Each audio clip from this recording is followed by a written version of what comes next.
This is the Solo Coach podcast where it's all about everything you need to build your business solo. Look, building a business alone can feel almost impossible. There's just so much to get done. That's just your doubt talking.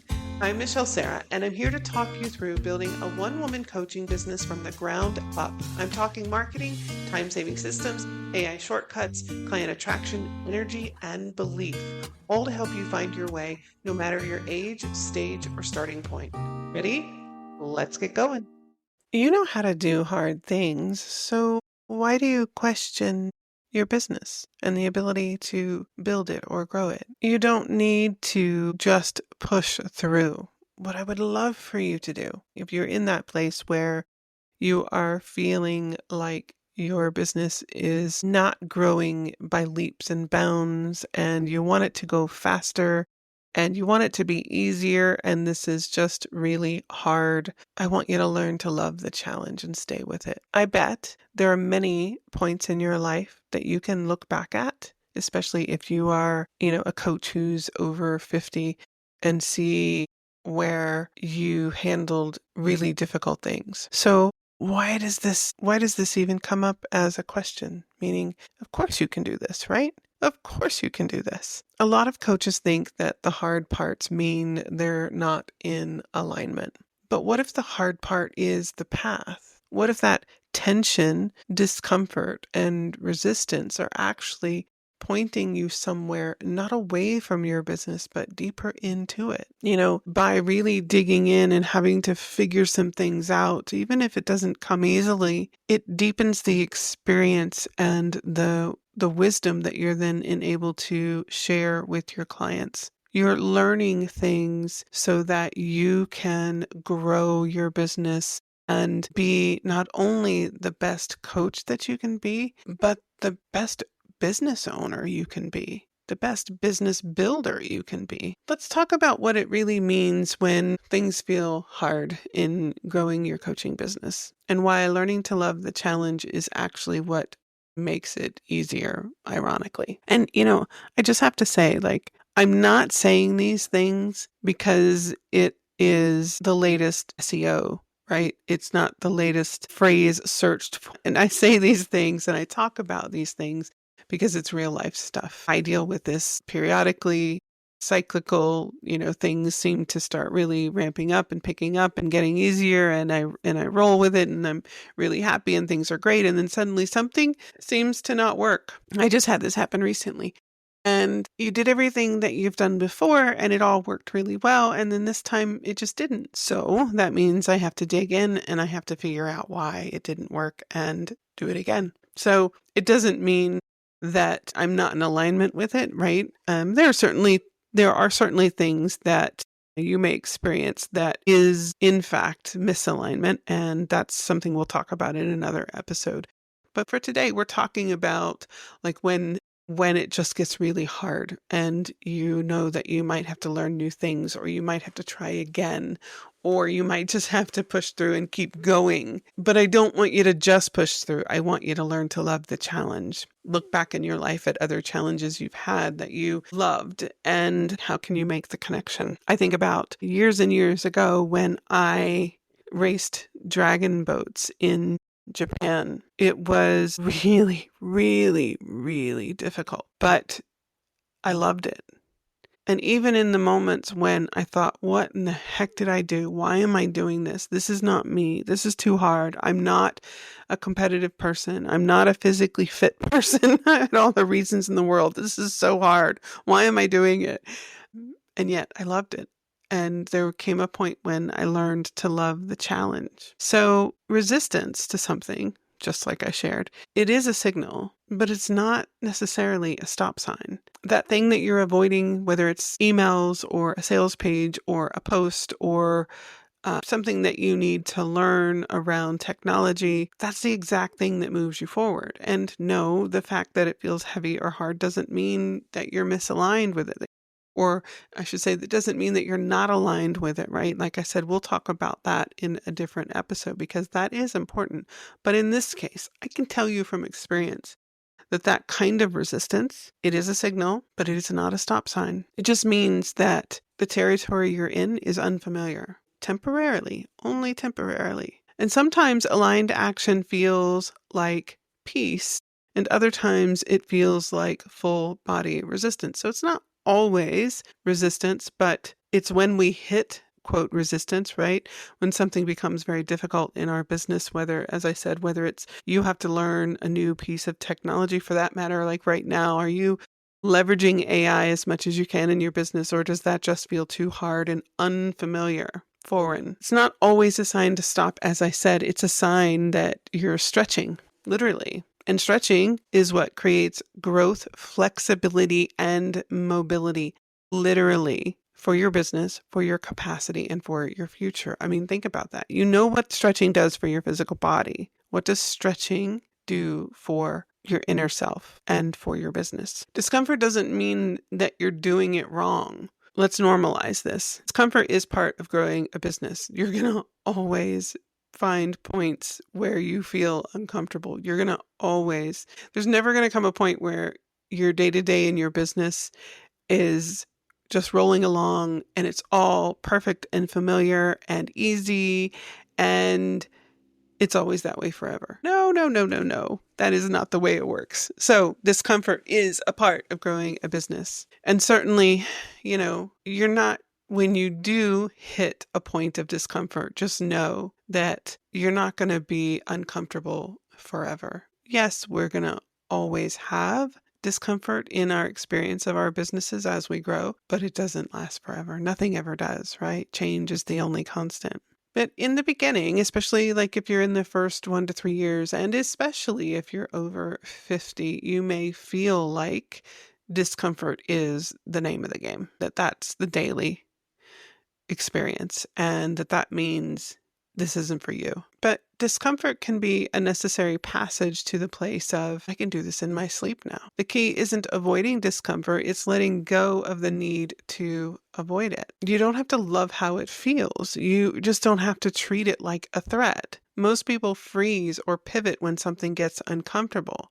But what have I've experienced? The coaches who succeed feel just as uncomfortable, but they just move anyway. The example I gave earlier about racing dragon boats in Japan, I remember the day that for our big race in Naha. And we were racing in the ocean and we were headed down to Naha to where all of the big boats come in. And I had no idea what that looked like. And it came time to go to our boat and we're walking as a crew, to our boat, and we get to the edge of this wall. And well, I mean, there's people ahead of me. So we're, it's 32. In our case, it was a 32 woman team. I see, everyone's in front of me in line, like I'm kind of probably 2/3 back. Yeah. And I see them getting to the edge of this wall and then just going down and they're gone.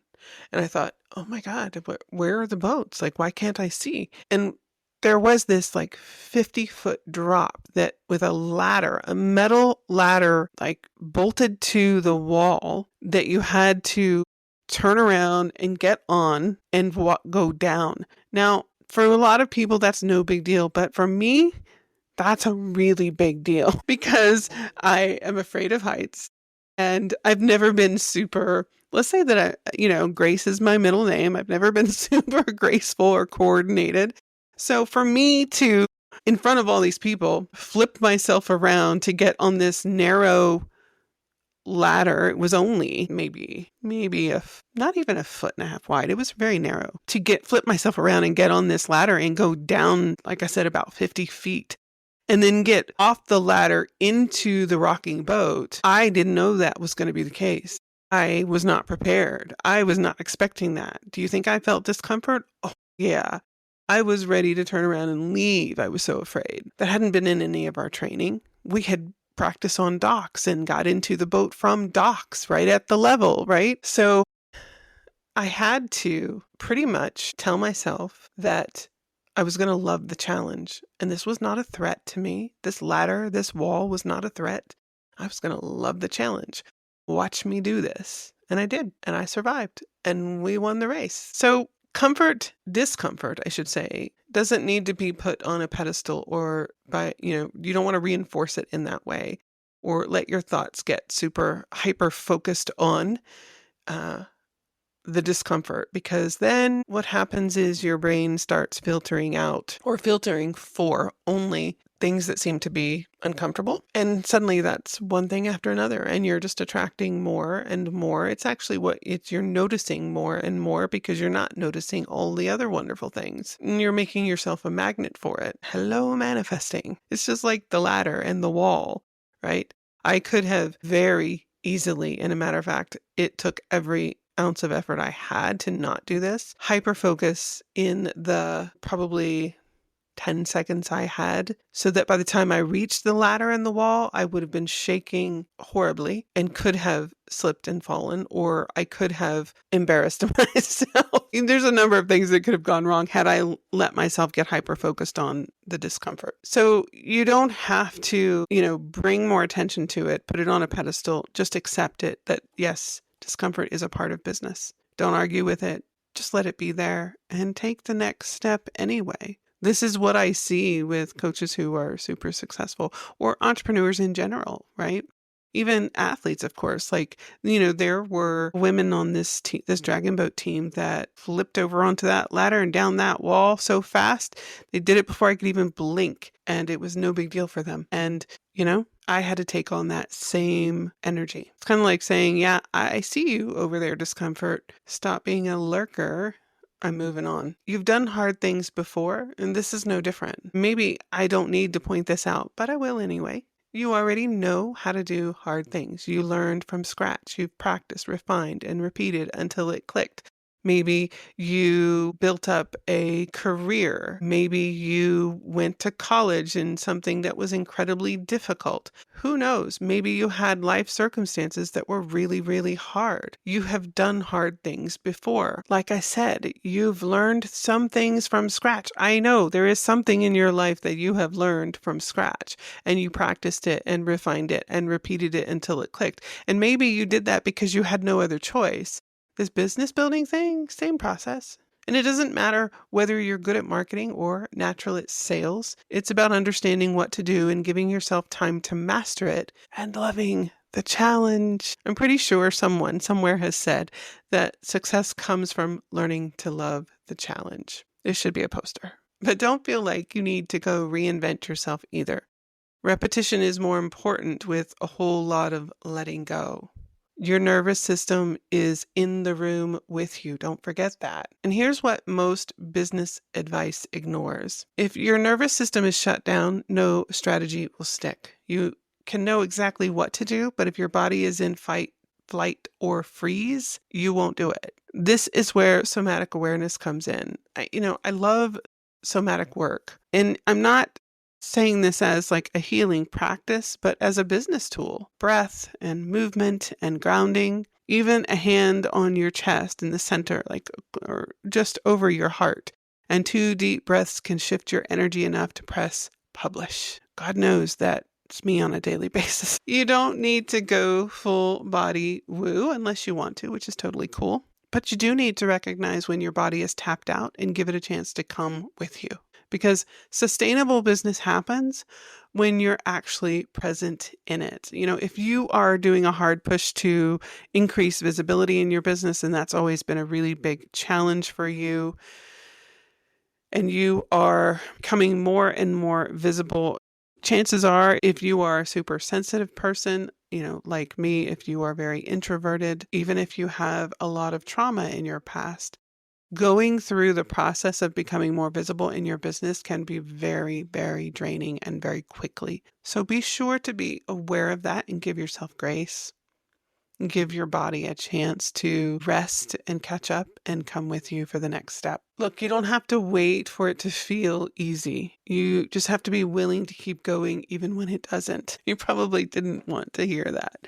But it's in the learning to love the challenge process that ease suddenly falls into place. It's in acknowledging the discomfort and telling it, it's okay, we're going to move through this. Just know that you've got this. This isn't too difficult for you. If you have to learn something from scratch, so be it. You can do it. Much love. Hey, thanks so much for joining me for the Solo Coach podcast. It means so much to me that someone out there is listening. Now, if you know it's time to do something different about your business, and you know if it is, consider joining me for my Happy and Successful Business Mastermind, where you can get clarity, support, and a plan. I'll leave details in the notes below. I also want to share a free resource for you. If you haven't already subscribed to my newsletter, Find Coaching Clients, I encourage you to do so. I'll deliver to your inbox tips and strategies that make finding coaching clients for your business much easier. I'll see you next time.